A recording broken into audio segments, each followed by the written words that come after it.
The suspicious death of Omid Sarlak, a 22-year-old monarchist activist from Ali Godars, has sparked widespread outrage on social media.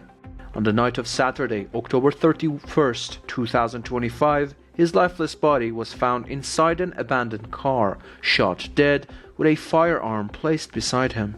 Unofficial reports say that just hours before his death, Sarlak had posted an Instagram story showing a video of Ali Khamenei's photo being set on fire, overlaid with the voice of Mohammad Reza Shah Pahlavi.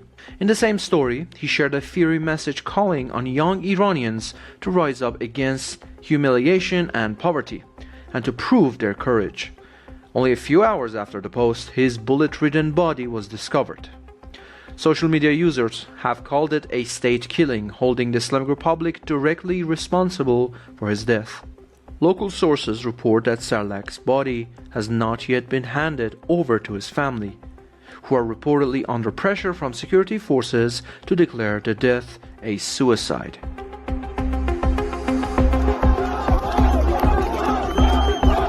The funeral and burial of the late Omid Sarlak took place at Akbar Ali Cemetery in Ali Godars, attended by a large crowd. Participants chanted anti-government slogans and directed their protests at Ali Khamenei. Also, a video circulating on social media shows the mourning ceremony of the family and mother of Omid Sarlak, the 22-year-old monarchist from Ali Godars who was killed.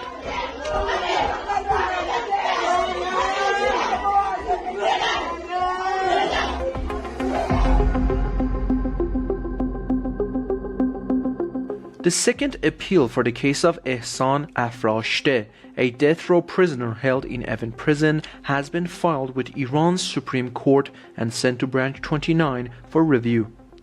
Afrashte was previously sentenced to death by Judge Abolqasem Salavati, head of Branch 15 of the Revolutionary Court, on charges of espionage. According to available reports, Mr. Afrashte received his death sentence this year, which was later upheld by Branch 39 of the Supreme Court. His first appeal was also rejected by Branch 9, leaving the original verdict unchanged. The case is now under a second review. Mr. Afrashte was arrested earlier this year after returning from Turkey and was held in solitary confinement for several months before being transferred to the general ward of Evin prison. He is currently held in Ward 7. A source close to the family said Mr. Afrashte has been accused of spying for Israel, and security forces have forced him to make confessions believed to be fabricated. He has denied all charges. Some of his and his family's assets have been seized, and they remain under security pressure. Born in 1992, Ehsan Afrashte is from Isfahan. He holds a master's degree in civil engineering and worked as an IT and network specialist. He had been living in Tehran before his arrest.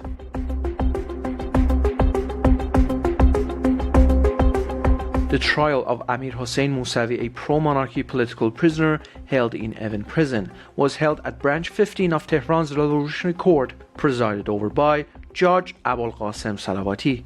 Mr. Mousavi, alongside his lawyer Reza Shafakha, defended himself against 9 charges, including forming a group to act against national security, propaganda against the regime, collusion to commit crimes against security, alleged ties with Israeli-linked individuals, insulting religious sanctities, financing terrorism, cooperation and information exchange with Israeli affiliates, spreading false information, and promoting Israel. According to Mr. Shafakha, 8 other defendants in the same case have been released on bail. He wrote that Mr. Mousavi faces 9 separate charges merely for posting on X under the username James B. Dean, calling it a clear violation of the legal principle against double punishment and an example of unlawful charge inflation. Mr. Shafakha described the case as a symbol of judicial injustice and the security establishment's crackdown on free expression in Iran, saying, "In a country where writing and thinking can be treated as espionage, justice is defenseless." He added that despite repeated requests, authorities have refused to grant temporary release on bail for Mr. Mousavi pending the final verdict.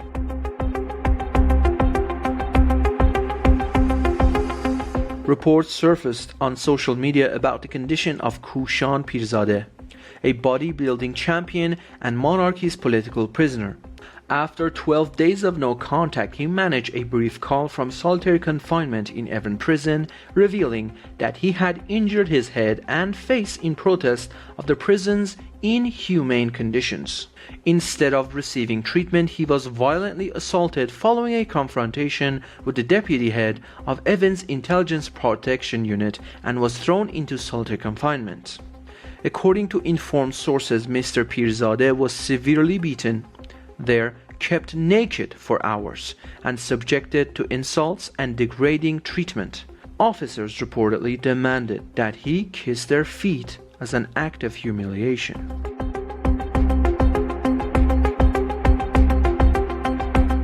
Images of people selling their organs in Iran once again revealed the crushing economic pressure on families, soaring inflation, collapsing purchasing power, and the regime's failed economic policies have pushed many to the brink of selling their kidneys or livers.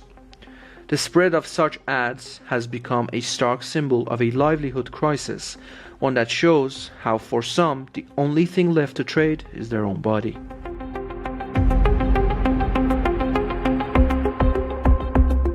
After the self-immolation of 20-year-old Ahmad Baladi from Ahvaz, a group of citizens and relatives gathered in protest at Taleghani Hospital, demanding the dismissal of Mayor Amini and a judicial investigation into the causes of his death.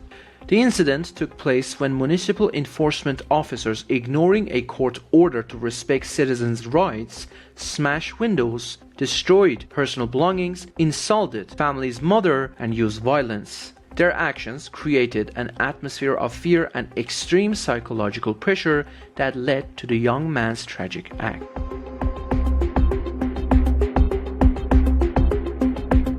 A video circulating on social media shows elementary school students in Jahrom being transported in a livestock truck, sparking widespread outrage. According to the local education department, the truck belonged to one of the parents and was supposedly used as a mobile stage for cultural performances.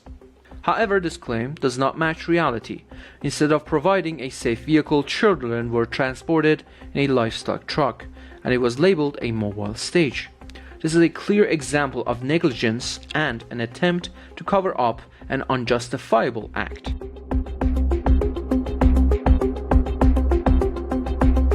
In violation of the UN Convention on the Rights of the Child and contrary to Iran's own commitments to avoid using children in military-related activities, at least 2,614 students from Natanz, Badrud, Javanrud, Mehriz, Varamin, Savojbulag, Burujerd, Jam, Margun, and Kohguluye and Buyer Ahmad province were sent on the so-called Rahiyan-e-Nur, which means path of light, trips to former war zones across the country. Separate groups of female students from various cities were transported in dozens of vehicles to Iran's southern and western regions, including Hovize, Dehlaviye, Arvand Kenar, Fathul Mubin, Shalamche, Abadan, Bazideraz, and Gilan Gharb, with trip durations ranging from 1 to 3 days. Local Basij commanders describe these trips as cultural educational camps, but child rights advocates warn they are ideological programs featuring militaristic content and war imagery, violating the very spirit of the Convention on the Rights of the Child. Under that treaty, anyone under 18 is considered a child, and their participation in military activities or related training is strictly prohibited. Although the Islamic Republic joined the convention in 1994, reports show repeated breaches, including child labor, criminal punishment of minors, early marriage, and military-style indoctrination.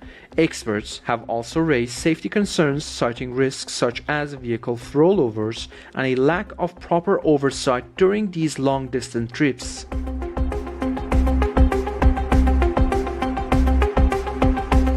In one of their largest labor gatherings yet, contract and outsourced oil industry workers rallied in front of the presidential office in Tehran.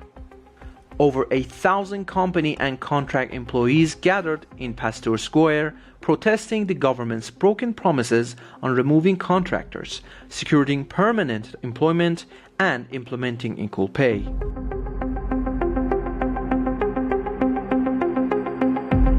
Victims of the unique finance scheme gathered in protest as their case, involving more than 30,000 plaintiffs, remains trapped in delays and influence. Complainants say that for 3 years, the investigation at Tehran's District 31 prosecutor's office has been stalled, with constant changes of judicial branches pushing the process back for months.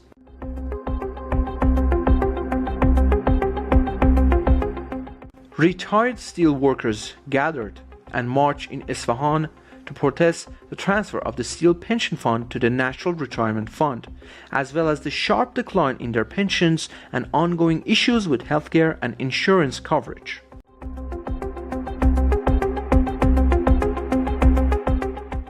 A group of employees and retirees of Bank Millat gathered in front of the bank's headquarters to protest worsening living conditions and problems with the pension fund. Their chants included, "Enough with the empty promises, our tables are empty," and "Retirees may die, but they won't live in humiliation."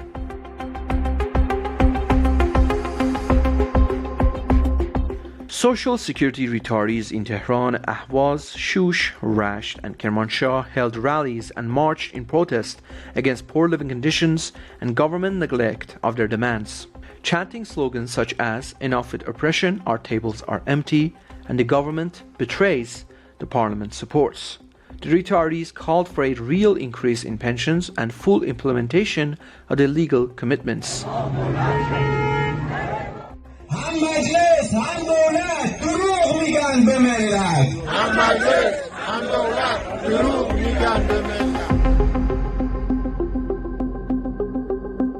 Retired telecom workers in Tehran gathered in front of the company's headquarters on Sardar Jangal Street, chanting slogans to express their anger over systemic corruption, mismanagement, and injustice by the main shareholder institutions, including the IRGC Cooperative Foundation and the execution of Imam Khomeini's order.